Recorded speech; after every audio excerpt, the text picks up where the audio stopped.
Lot 42, the Claude Monet Nafias of 1908.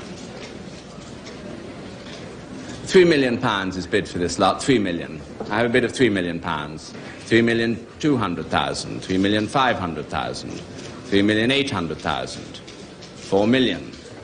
At £4 million now, at £4 million, 4,200,000, 4,400,000, 4,500,000, 4,600,000, 4,800,000. The paintings of this period are among the most familiar images in art. The greatness of the artists is a commonplace of Western culture.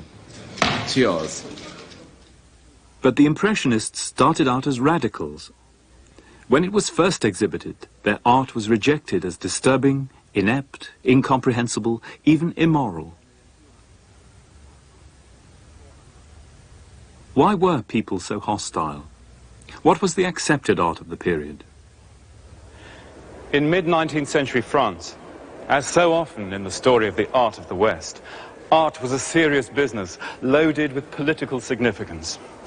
It was used by the rulers not only to embody their ideals of beauty, but to enshrine the values which in their eyes underpinned a civilized and stable society. And art which didn't do that could be the object of contempt, of fear, and even of repression. There could hardly be a better example of what the official establishment art of the time looked like than this building, the Paris Opera House. It was constructed at vast cost. 10 lives were lost in building it, 500 houses destroyed to make way for it, all to celebrate the values of French bourgeois metropolitan culture and the stability and continuity of its political life. In fact, this stability had been undermined by the Franco-Prussian War and the Siege of Paris in 1870. Then, in the following year, 1871, the people of Paris seized control of the city. But the Commune was overthrown with terrible brutality.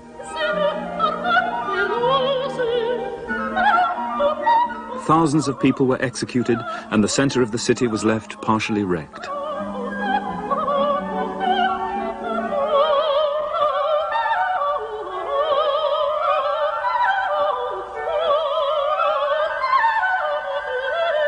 The opera was begun before the Franco-Prussian War, but only completed and opened after the crushing of the Commune.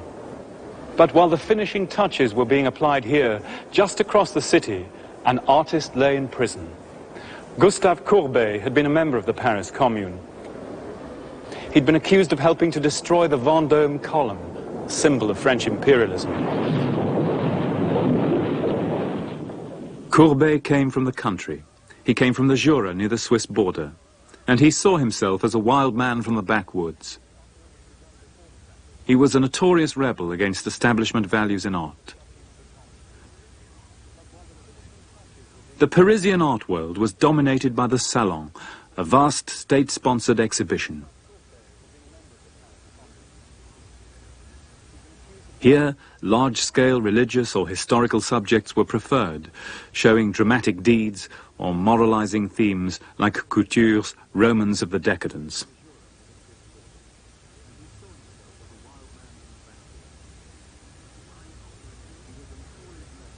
Highly popular, too, were images of beautiful women presented in settings remote in time or place, in classical antiquity or an imaginary Orient. There were also trivial anecdotal pictures of everyday life.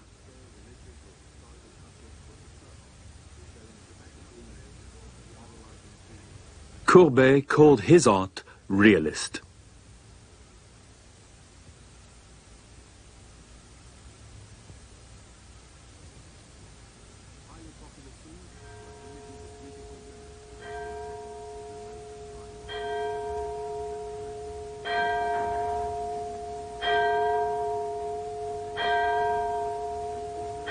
Rejecting the idealized vision and false rhetoric of academic art, he painted the mourners attending a funeral in his own small town.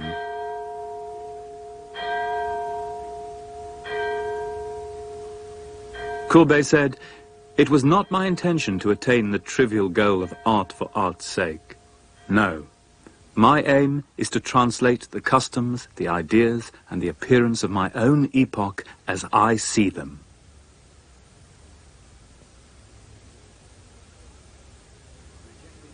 We're not told who's being buried, but it's clearly no one of national significance. But Courbet called his vast picture a history of a burial at Ornans. And by its size and by its title, he was claiming that the everyday customs of his own provincial society were just as worthy subjects of serious historical art as any other. Modern landscape and modern people were now the raw material for a serious form of painting. Courbet intended his picture to be seen at the Paris Salon, and it was clearly meant to shock, particularly in the political circumstances of 1850 when it was exhibited. In the elections of May 1849, about a third of the votes in the countryside had been polled for radical Republican candidates who opposed the presidency of Louis Napoleon. And to the urban bourgeoisie, these rural Republicans seemed a threat to the whole social order.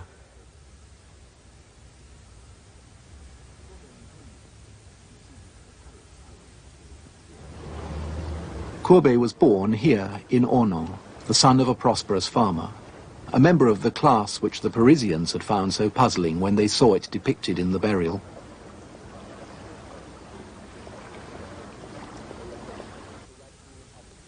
Courbet presented himself as a man of the country, a sort of natural being with untamed appetites.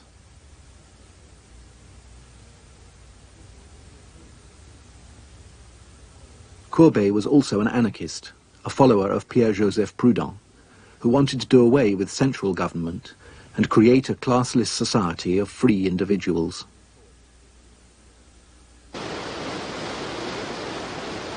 Individualism and realism were closely connected for Courbet, who felt that the artist could only realize himself through an immersion in the physical world. I believe that painting is an essentially concrete art and can only consist in the representation of real and existing things. An abstract object does not belong in the domain of painting.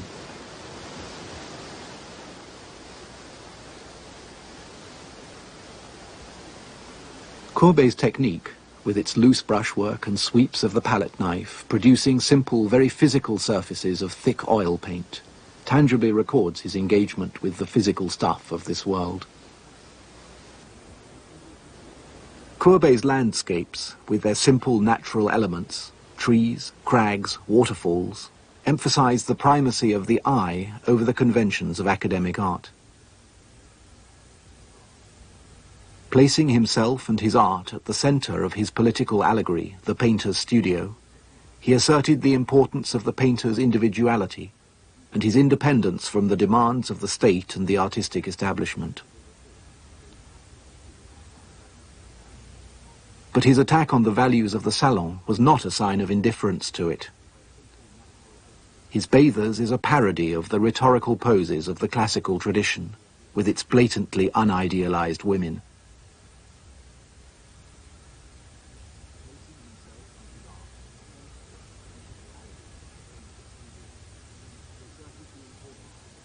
The nude, too, that most traditional of subjects, had become part of the realist project.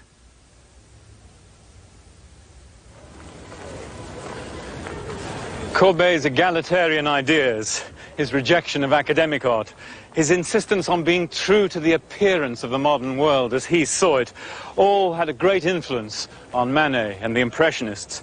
But the modernity which they thought they should confront and portray in their art was not that of the country, but of the city, with its new classes, its parks, its suburbs, and its fashionable life. Baudelaire himself made a pioneer plea for a new art of the city when he said that the true artist will be he who snatches from the life of today its epic quality, who makes us see and understand how great, how poetic we are in our cravats and our patent leather boots. Edouard Manet outlived Courbet by only a decade, but his work seems to belong to a different era. His own position as a fashionable man in the monde and demi-monde was not unusual, but this world had not hitherto been regarded as suitable raw material for art.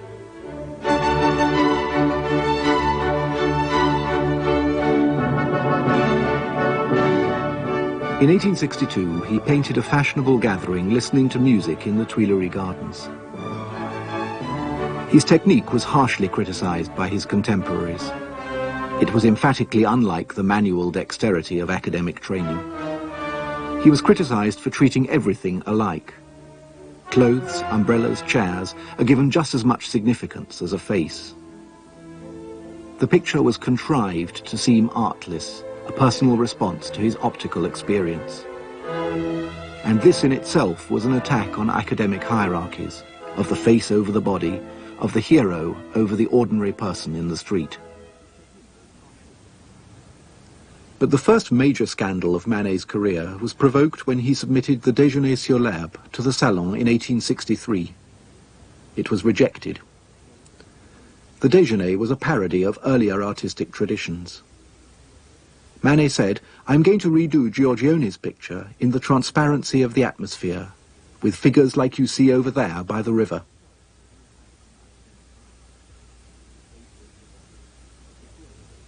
The Déjeuner is an attempt, like Courbet's Bathers, to paint the nude in a modern way. But these are clearly city people, people you might know. And in bringing the scene up to date, Manet too has subverted the meaning of the earlier tradition.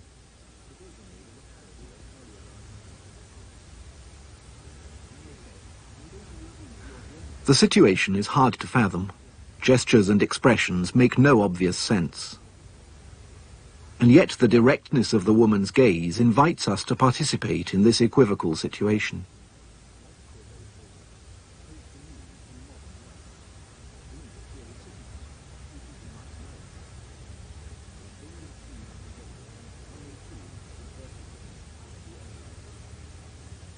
Undeterred by the reception of the Déjeuner sur l'herbe, Manet submitted Olympia to the Salon in 1865.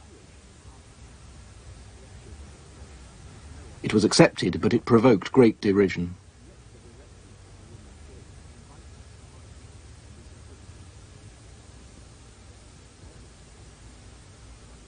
The model was thought hideous and her surroundings degraded.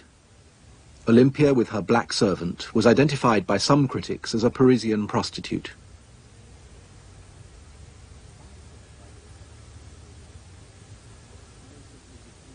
The treatment of the painting also shocked the viewers. The paint is applied with a calculated simplicity, and the lighting is harsh and frontal, leaving a ribbon of dark shadow round her body. Her presence is quite at odds with the finesse of academic painting.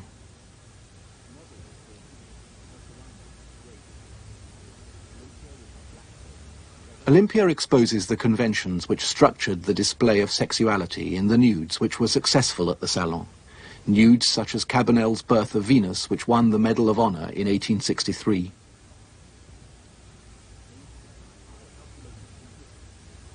Violating the principle that nudes in art must be remote and passive, this modern Venus challenges the viewer to respond to her gaze. Olympia is silenced but not rendered powerless by her position. And in the heavily censored regime of Napoleon III, she brought through the gates of the Salon a disturbing suggestion that there were elements in modern life that might not be under control.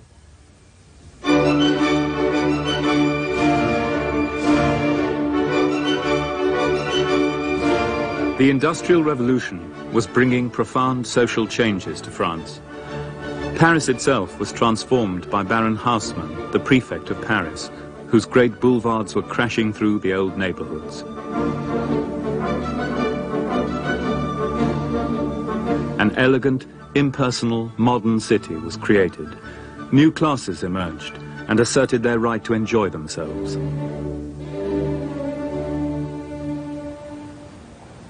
Taking their cue from Manet, younger artists began to paint aspects of modern city life.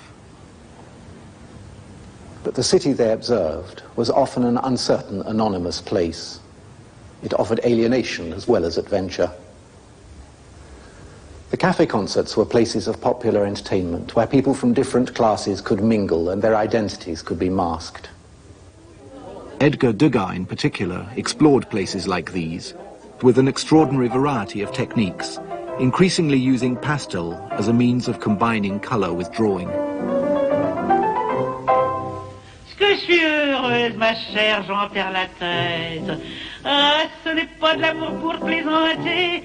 Du beau Raoul, j'ai su faire la conquête. Je suis aimée et je peux m'en vanter. Cet amant-là m'a déjà fait connaître le désespoir, les pleurs, etc. Il voulait même me jeter par la fenêtre. Ah, quel plaisir quand on vous aime comme ça.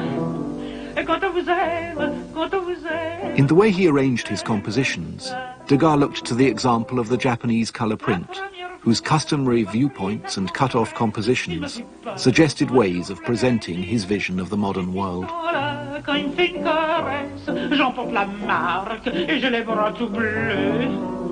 À son désir, souvent, je me dérobe, car pour m'aimer, je sais que cet être-là va me déchirer mon jupon et ma robe. Ah, que plaisir quand on vous aime comme ça. Quand on vous aime, quand on vous aime, quand on vous aime comme ça. Quand tu veux bien m'emmener à la promenade, selon des chemins couverts et poussiéreux. Si passe quelqu'un, Raoul devient maussade, il faut tout de suite que je baisse les yeux. Pierre-Auguste Renoir painted a far more involved and festive vision of the era. The forms of the figures are dissolved into a play of patches of warm and cool colour, which suggest the fall of sunlight through the trees. By this focus on the surface of appearances, Renoir treats the modern world as a spectacle, rather than creating the sort of moral narrative favoured by academic artists.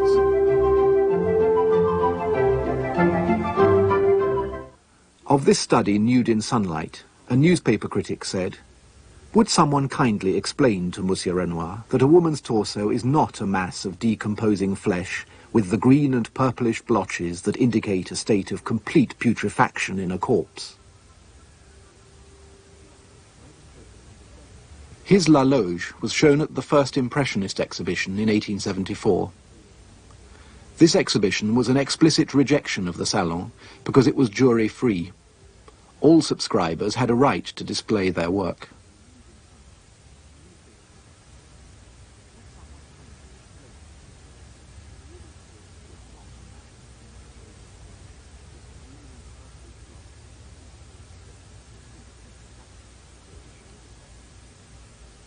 The show was dominated by outdoor scenes, mostly small, informal pictures which the artists painted in the open air in front of their subjects.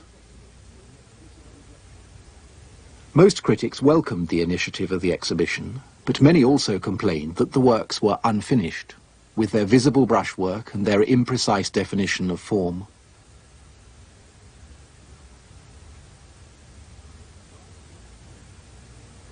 The artists themselves distinguished between their more elaborate and tidily executed canvases and their sketches, rapid notations of subjects or natural effects.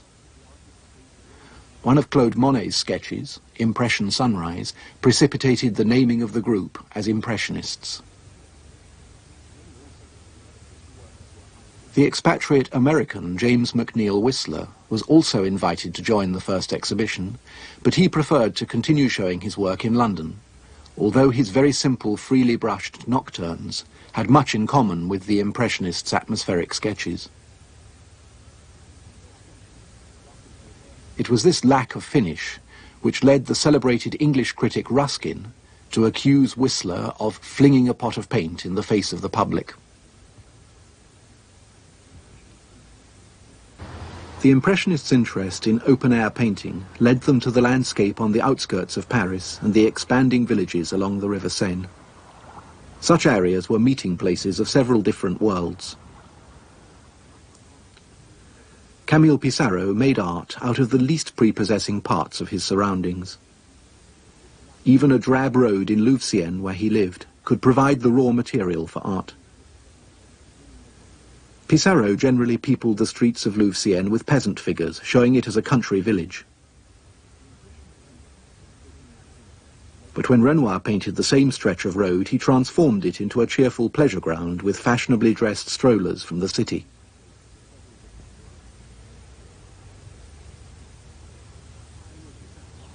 Monet lived for 5 years at Argenteuil on the River Seine. He painted it over and over again in all weathers and all seasons. He was becoming increasingly concerned with the problems of translating fleeting light effects into paint.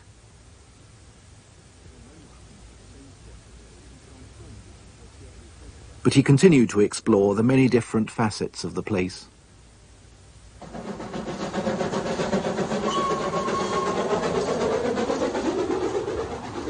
Industry itself, the cause of suburban expansion, was largely ignored or evaded, although the chimneys of a local factory made a discreet appearance. But all these landscapes show his surroundings very much in a process of change, of transformation. And this went right against the conventions of contemporary French landscape painting, which presented the countryside of France as a sort of timeless, historical world.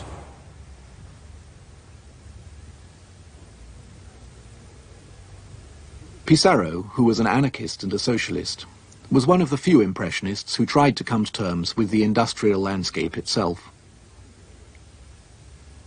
By the early 1880s, in part because of commercial failure, the project of painting modern life began to be abandoned. Most of the group, by now in middle age, were in retreat from explicitly modern subjects, and they began to leave the city.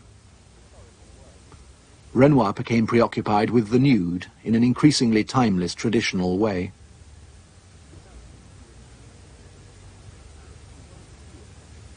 Pissarro began to express his utopian anarchism in paintings of peasant life, adopting the techniques of younger artists who applied their paint in small points of colour. Light became Monet's central preoccupation. He was now less interested in the substance of the objects that he painted than in the ways in which their appearance was modified by the light and atmosphere which played across and around them. And he treated his subjects in long series of paintings showing the same motif in different lights. He said, "The further I go, the better I see that it takes a great deal of work to succeed in rendering what I want to render. Instantaneity.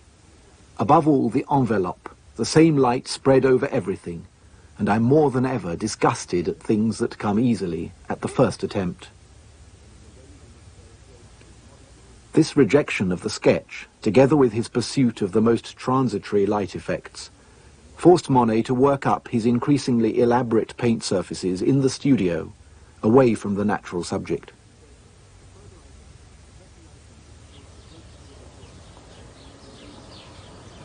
Eventually, he solved this predicament with his retreat into a world that he made for himself, a world in which nature was brought within a few yards of his front door and regularly weeded by his 6 gardeners. In the 1890s, Monet began to build his water garden at Giverny, and this garden, periodically enlarged, soon became his principal subject. Nature here was organized according to his exact specifications, and the light played across a world all of his own design.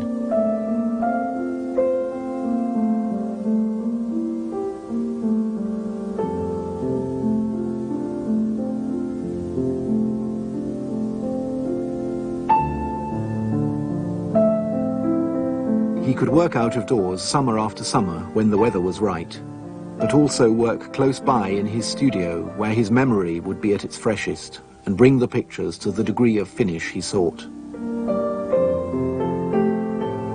He spent his final decade working on these huge canvases of the lily pond, and they remain an old man's celebration of the world of light and colour.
This is Monet's old studio, Giverny, now the gift shop, restored with lavish donations from foreign sponsors, especially Americans, Rockefeller, Ford, Henry Kissinger, Richard Nixon.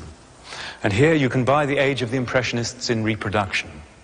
It's ironic that having started out as radicals, the Impressionists should end up being the art of the establishment, the most sought after, the most well-known, and the most reproduced art in history. The familiarity of Impressionism deprives us of the disquiet the works provoked when they were first exhibited. The very modernity they tried to paint is now bathed in easy nostalgia. Painting the rituals and pleasures of an expanding middle-class world, the Impressionists hold up a flattering mirror to our own desires and aspirations.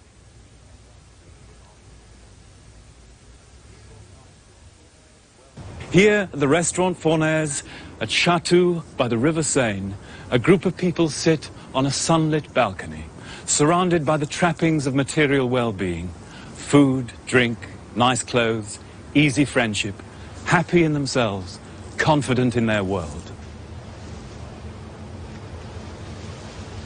But in the 1880s, a number of young, ambitious artists felt that the Impressionist technique had taken them as far as it could, and in their turn, they tried to push beyond that in a whole variety of ways. We call them Postimpressionists, and many have detected in their work a subtle shift in the relationship between painting and the world it portrayed, as if perhaps modern life itself had become a problem for artists.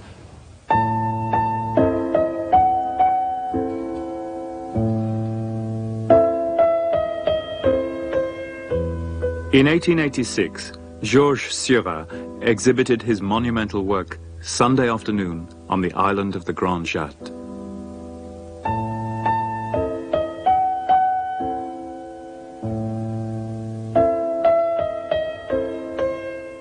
This is one of the most influential pictures of the 1880s, and it signals a radical departure from the Renoir. The picture depicts another island on the River Seine, also used by the Parisians for Sunday outings. The same kind of place as the Renoir.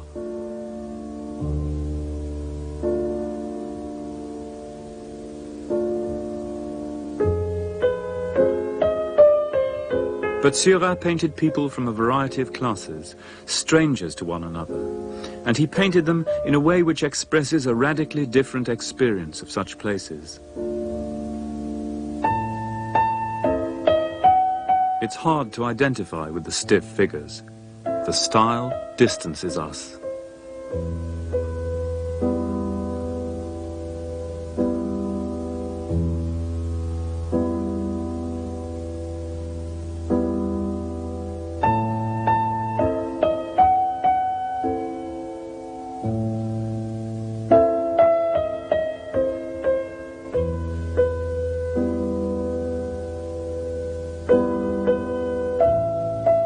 The Grand Jatte was a watershed for the avant-garde of the 1880s. No ambitious artist could paint without acknowledging what Seurat had done to typical Impressionist subject matter. Seurat's innovation was also his style. His compositions are rigorously formal. He replaced Impressionism's casual spontaneity with discipline and order. He used current scientific theories of color and developed a systematic method of painting called pointillism. He applied his paint by means of small dots and thereby achieved what he called optical mixture and greater luminosity.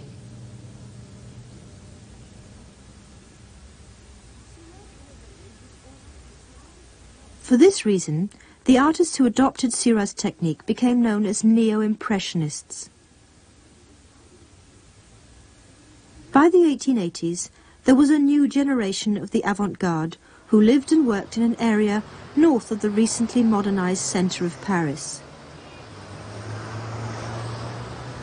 Seurat had his studio on the corner of the Boulevard Clichy. Paul Signac lived around the corner.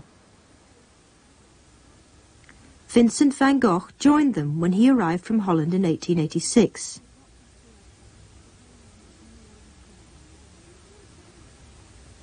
There was still general agreement that modern Paris was the proper subject for advanced, ambitious painting. What was new was the variety of competing styles with which artists responded to both Impressionism and Seurat's Neo-Impressionism.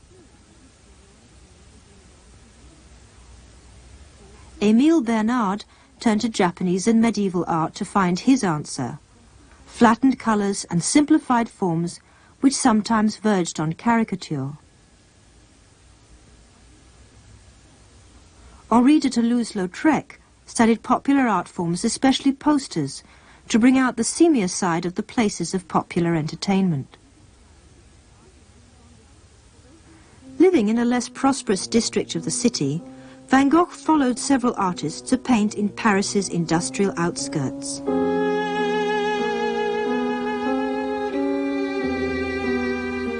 There were undoubtedly political commitments involved in this interest in the working-class quarters of Paris.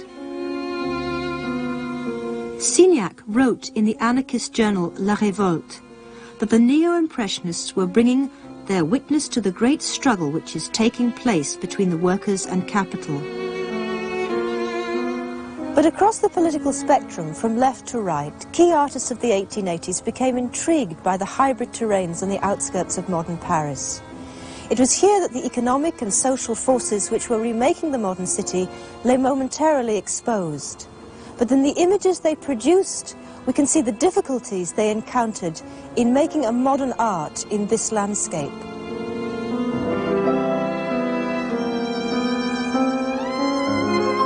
In a series of watercolours, Van Gogh tried to represent these ragged edges of the city, where working-class people came to take a breath of fresh air, amidst the random elements of piecemeal industrial and urban development.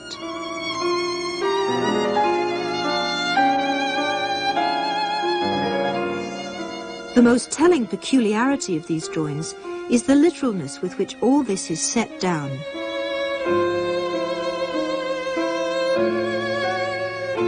Yet the artist, and hence the viewer, are kept at a distance by the yawning, empty foreground.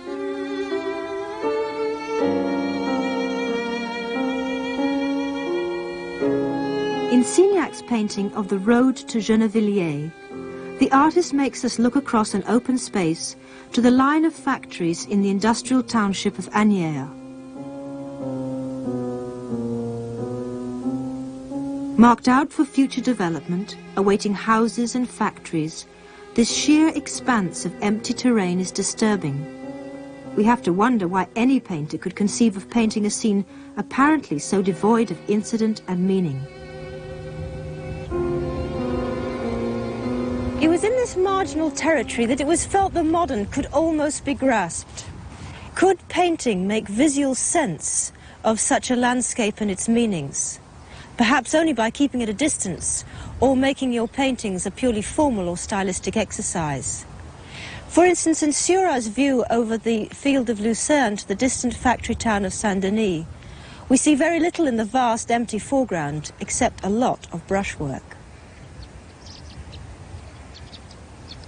Characterizing what was then called the new art was a growing concern with questions of style, technique and form.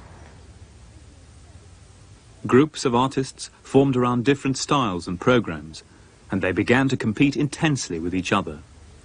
One critic wrote, "All these tendencies make me think of moving kaleidoscopic patterns which clash at one moment only to reunite at another." Undoubtedly, this was a period of immense innovation and diversity. Yet contemporary critics, such as Félix Fénéon, recognized an underlying similarity. Comparing the work of Seurat and Paul Gauguin, Fénéon argued that they both maintained a distance from their subjects. Seurat, he said, applied science. Gauguin used reality only as a pretext for what Fénéon called distanced creations.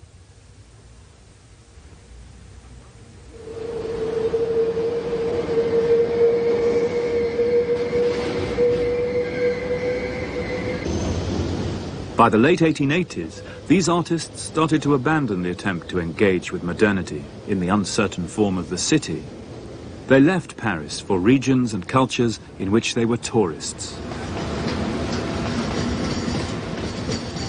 Tourists travel to places where the customs of the people can be absorbed as sights, as experiences of the different and the new. The avant-garde artists went to a prosperous, developing Brittany, but imagined it as primitive, mystic and strange. In August 1888, Bernard painted Breton women in a meadow. It depicts the display and leisure of a Breton Sunday outing, and it is clearly a direct response to Seurat's Grand Jatte.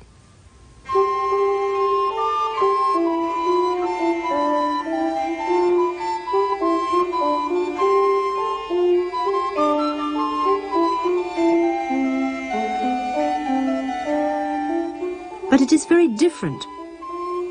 Bernard emphasizes the flatness of the picture's surface. He does not use traditional perspective, and he makes no attempt at naturalism.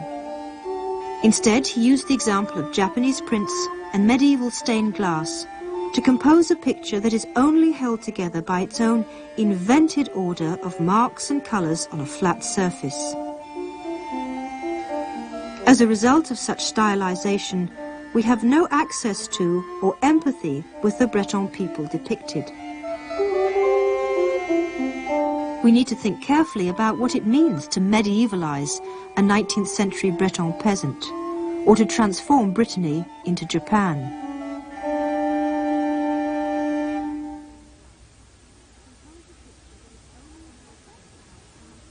When Van Gogh saw the painting, he made a copy of it, and he called it A Sunday Afternoon in the Meadow, thus directly recalling Seurat's title. Within a few weeks of seeing Bernard's painting, Gauguin produced his bid for leadership of the avant-garde. In Vision After the Sermon, Gauguin painted a red field in which pious women vividly imagine a scene described to them in a sermon they have just heard about Jacob wrestling with an angel.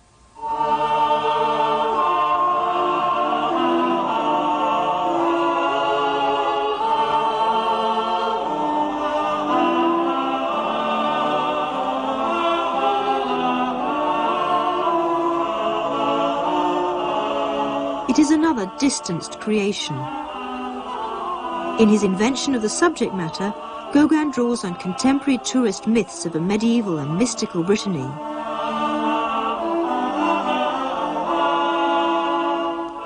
And the painting relies for its meaning on a city dweller's fantasy of the superstitious piety of peasant women.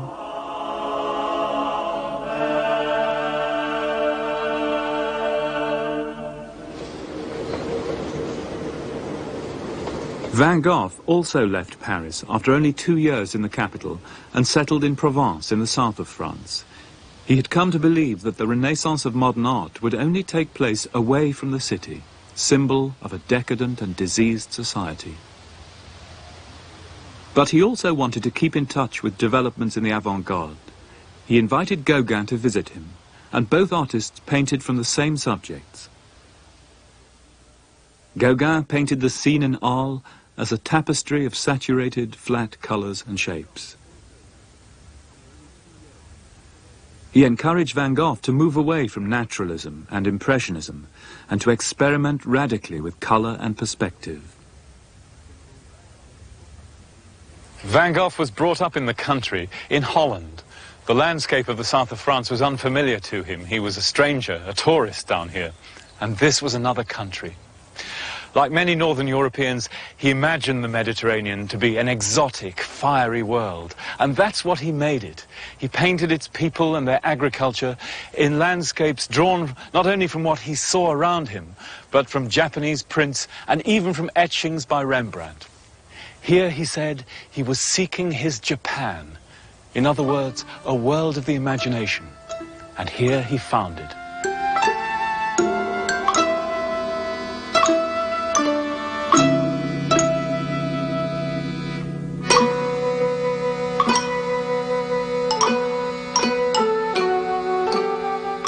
In his collection of Japanese prints, Van Gogh saw a beautiful, sun-filled, harmonious world, which he imposed on the landscapes of Provence.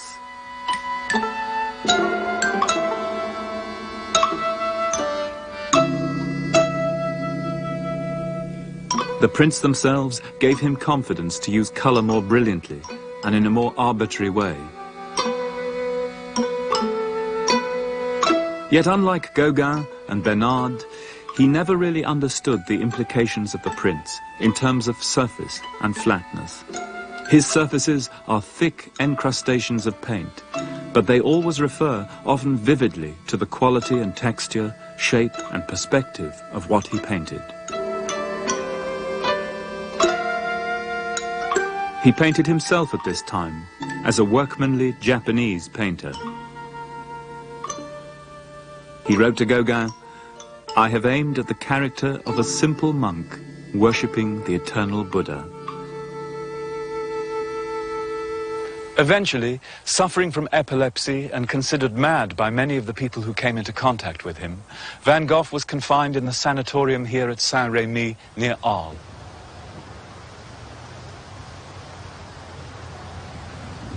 From his window, he could look out on the weird, rocky outcrops of the Alpes Mountains. And in June 1889, that view inspired one of his most famous paintings. The painting is Starry Night.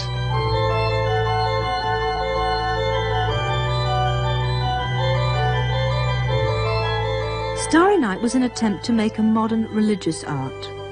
Van Gogh was suspicious, however, of the Catholic undertones of Bernard's and Gauguin's religious themes. Here he uses typically Protestant nature symbolism, suns and stars and trees striving upwards towards the heavens.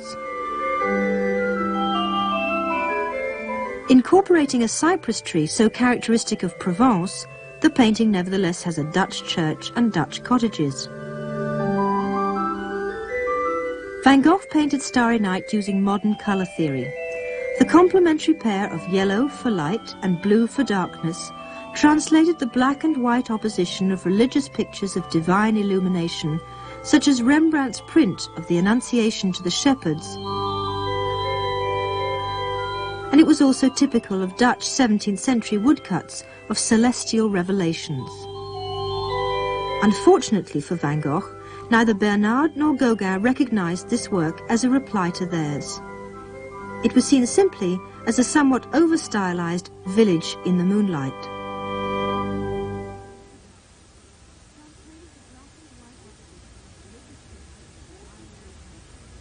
Paul Cézanne also lived and worked in Provence. With Seurat, Cézanne was the most influential figure of this generation. He had had a decisive contact with the Impressionists in the 1870s, but he left Paris and went home to the family estate in Provence. There, for the rest of his life, he painted and repainted the landscapes where he had spent his boyhood.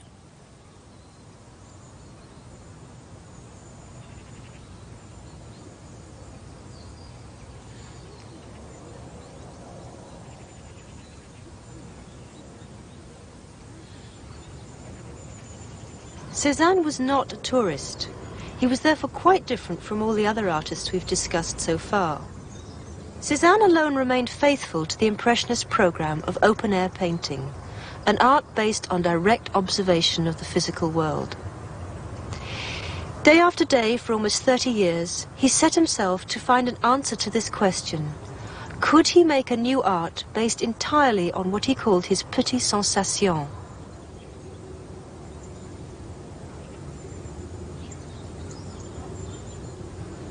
Petites sensations was one of Cézanne's key concepts. Sensation in French has two meanings. It refers both to physical perceptions and also to human feelings.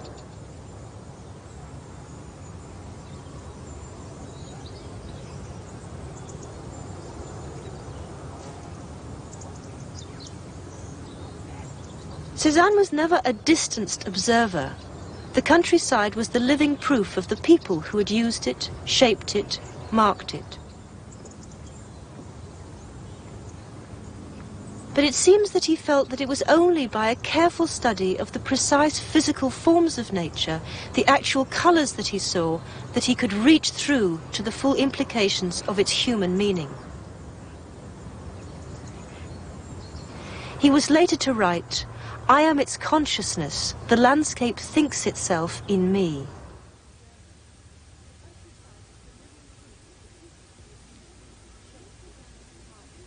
When Cézanne painted the people of the region, he produced monumental portraits of people he neither sentimentalized nor patronized.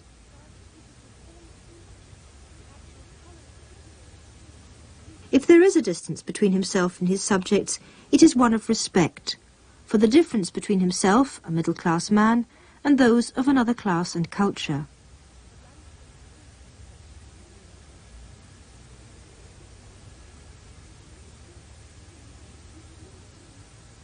He submitted people to the same discipline as the mountain, while he patiently analysed the field of coloured light for which his paintbrush had to find an adequate sign on canvas.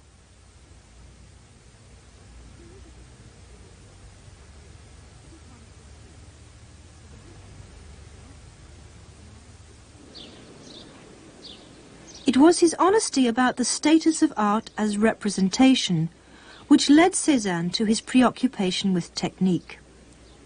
He wrote, "I wished to copy nature, but I could not. But I was satisfied when I discovered that though the sun could not be reproduced, it could be represented by something else, colour."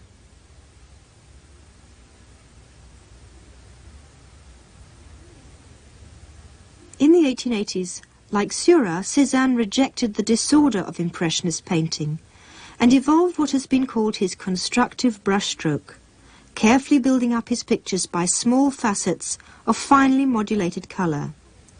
This makes his pictures dense and at times claustrophobic. But Cézanne always tried to recreate through colour a sense of space and solidity of form.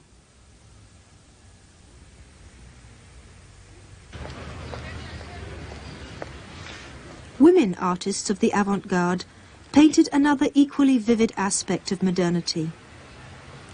Unable to frequent brothels, bars and cafes, artists like Mary Cassatt represented the world they knew intimately. Her subjects were drawn from the rituals and disciplines of middle-class womanhood.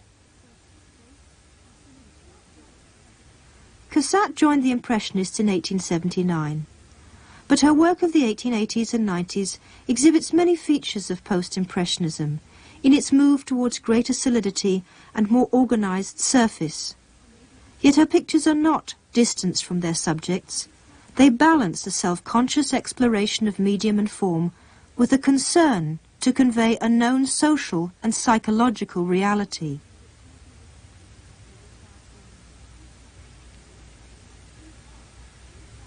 In the bath, Cassatt made use of the example of Japanese art, but she used it to achieve intensity and monumentality.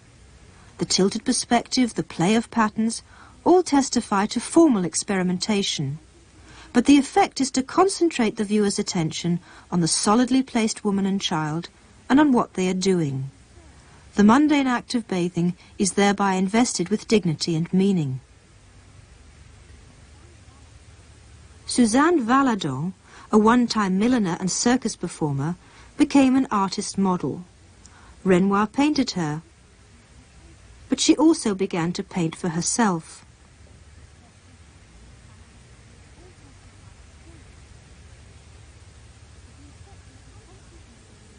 The contrast between the images painted by women and the representations of women produced by men alerts us to the sexual politics in the formation of modernism. A persistent factor in the paintings of this era was a kind of sexual tourism.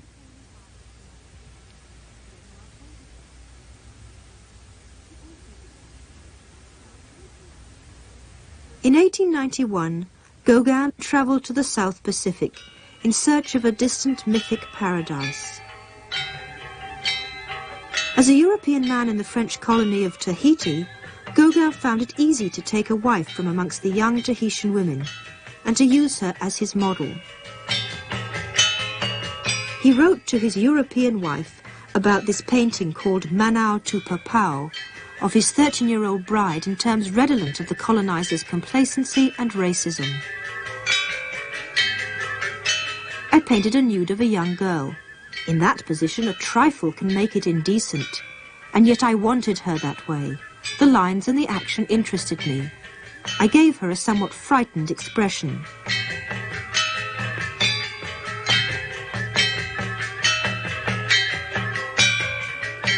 Gauguin added the figure of the spirit of the dead, he said, to account for the girl's frightened expression. These people are very much afraid of the spirits of the dead.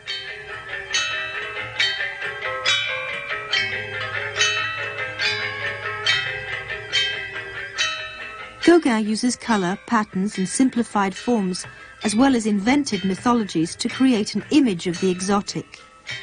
Yet the painting nonetheless recalls Olympia on her white bed. The displayed body and the watching figure all tie this image back into European concerns.